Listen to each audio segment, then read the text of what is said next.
अस्सलामुअलैकुम स्टूडेंट्स। तो आज बात करते हैं होम्योस्टेसिस इन मैन। होम्योस्टेसिस की डेफिनेशन बता दी थी कि ह्यूमन बीइंग्स का या किसी भी ऑर्गेनिज़म का अपने बॉडी टेम्परेचर को एक सूटेबल लिमिट में रखना और अपने जो बॉडी में वाटर और सॉल्ट्स का बैलेंस रखना और बॉडी के अंदर जो टॉक्सिक सब्सटेंसेस है उनको एक लिमिट में रखना और बॉडी से रिमूव करना, ये होम्योस्टेसिस कहलाता है। अब देखते हैं ह्यूमंस में कैसे होम्योस्टेसिस हो रहा है। तो humans have well developed homeostasis system, बहुत अच्छा निज़ाम है होम्योस्टेसिस के लिए। The main organs which involve in homeostasis, अब इंसान की बॉडी के अंदर जो ऑर्गन्स होम्योस्टेसिस में मदद दे रहे, पहला है स्किन, लंग्स एंड किडनीज। तो स्किन की बात करते हैं। The skin is considered is largest organ of the body. सबसे पहले बात याद रखिएगा, हमारे बॉडी के अंदर जो लार्जेस्ट ऑर्गन है वो स्किन है। Basically functions as protective organ. पहला काम इसका क्या है, ये एक प्रोटेक्टिव ऑर्गन का काम कर रहा है। कैसे? As the first line defence, यानी ये फर्स्ट लाइन डिफेंस इसलिए कहा गया है कि जब भी कोई माइक्रो ऑर्गेनिज़म इंटर होगा तो सबसे पहले स्किन उसके साथ डिफेंस करेगी। But it also work efficiently as homeostatic organ. तो तीसरा इसका काम है, होम्योस्टेटिक ऑर्गन का भी काम करेगा बाय मेंटेनिंग टेम्परेचर। कैसे करेगा? टेम्परेचर को मेंटेन करेगा, वाटर एंड सॉल्ट्स इसकी भी मकदार को ये बैलेंस रखता है। तो ये स्किन का काम होगा। उसके बाद याद रखिएगा लंग्स हैं। The maintenance they maintain level of oxygen and carbon dioxide in the blood. इनका काम क्या है, ये जो गैसेस हैं ऑक्सीजन CO2 को ब्लड में ये मेंटेन करते हैं। बॉडी फ्लूइड्स और सेल्स के अंदर इन गैसेस की मकदार बराबर रखते हैं। Maintenance of O2 CO2 level, maintain rate of respiration and continuous flow of energy. यानी ये सारे काम लंग्स क्या कर रहे होते हैं, होम्योस्टेसिस कर रहे होते हैं, यानी बैलेंस रख रहे होते हैं। उसके बाद याद रखिएगा किडनीज हैं। Kidneys are called filter of the body fluids. Body fluids यानी जैसे nitrogenous waste, urea, ammonia, uric acid, इनको फिल्टर करते हैं यानी सेपरेट करते हैं।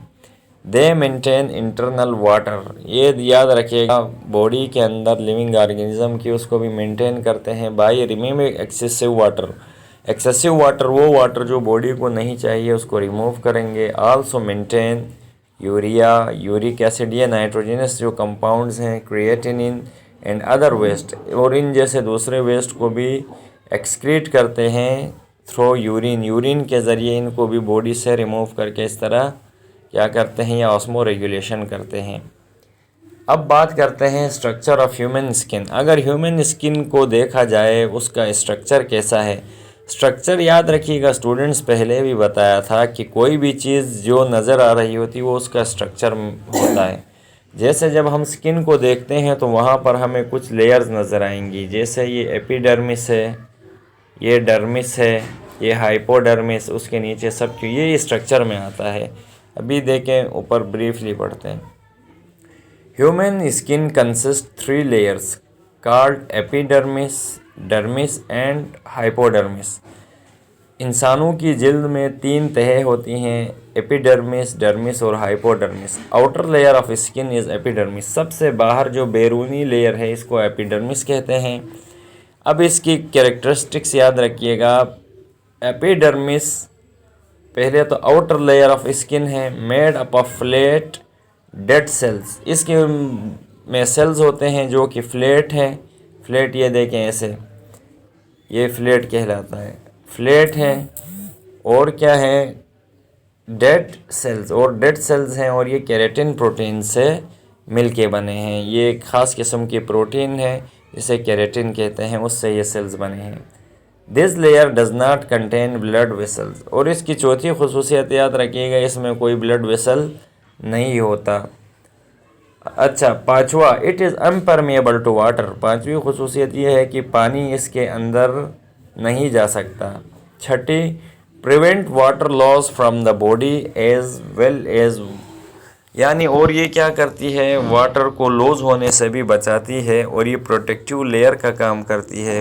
कैसे हिफाजती एक दीवार का काम, by preventing entry of micro organisms, जो माइक्रो ऑर्गेनिज्म जैसे बैक्टीरिया वायरस हैं उनको अंदर आने से बचाती है। तो ये एपिडर्मिस का काम है। फिर जो दूसरी लेयर है ये देखें यहाँ पे, ये डर्मिस जिसे या डर्मा इधर यहाँ जैसे दिखाया गया है derma.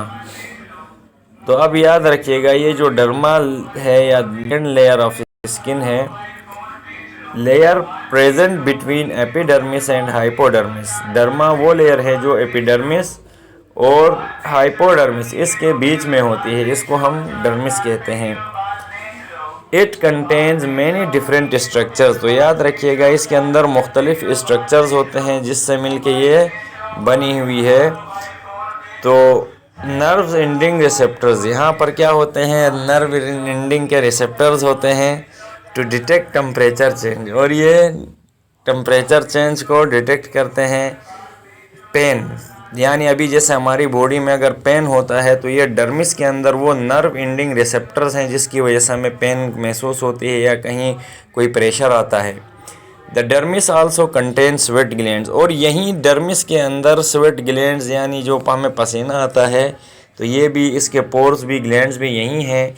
Which secrete sweat on the surface, यानी जिससे हमारी स्किन की सरफेस पे क्या आता है, स्वेट आता है। अब स्वेट क्यों आता है, याद रखिएगा, टू मेंटेन टेम्परेचर, ताकि हमारी बॉडी का जो टेम्परेचर है वो बैलेंस रहे। And also secrete urea water and salts, और डर्मिस के ज़रिए यूरिया वाटर सॉल्ट्स भी एक्सक्रीट होते हैं। ये डर्मिस जो सेकेंड लेयर है उसके फंक्शन थे। अब a network of arterioles present in the form of network, याद रखिएगा आर्ट्रियोल्स, आर्टरीज की वो छोटी नालियां हैं, ब्लड वेसल्स, जो नेटवर्क की फॉर्म में हैं, which are involve in temperature regulation, और इन आर्ट्रियोल्स का काम है टेम्परेचर को रेगुलेट करना, मेंटेन करना, बैलेंस रखना। The dermis also contain hair follicles, और ये जो डर्मिस होती है यहाँ पर याद रखिएगा ये कहलाता है हेयर फॉलिकल्स या हेयर बल्ब जिसे कहा गया है। तो ये यहाँ पे पाए जाते हैं डर्मिस में।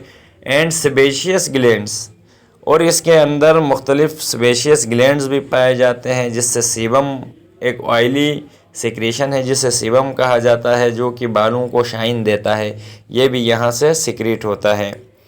उसके बाद सबसे जो स्किन के स्ट्रक्चर में आती है लास्ट लेयर, इसी को हम कहते हैं hypodermis. It is the inner most layer of the skin containing fats. इसके अंदर याद रखिएगा बॉडी में ज़्यादातर ये जो एडाइपोस टिश्यूज़ हैं इन्हीं को फैट्स ही कहा जाता है, ये ज़्यादा पाए जाते हैं। Which act is insulation against loss of heat, और ये एक इंसुलेटर का काम करते हैं।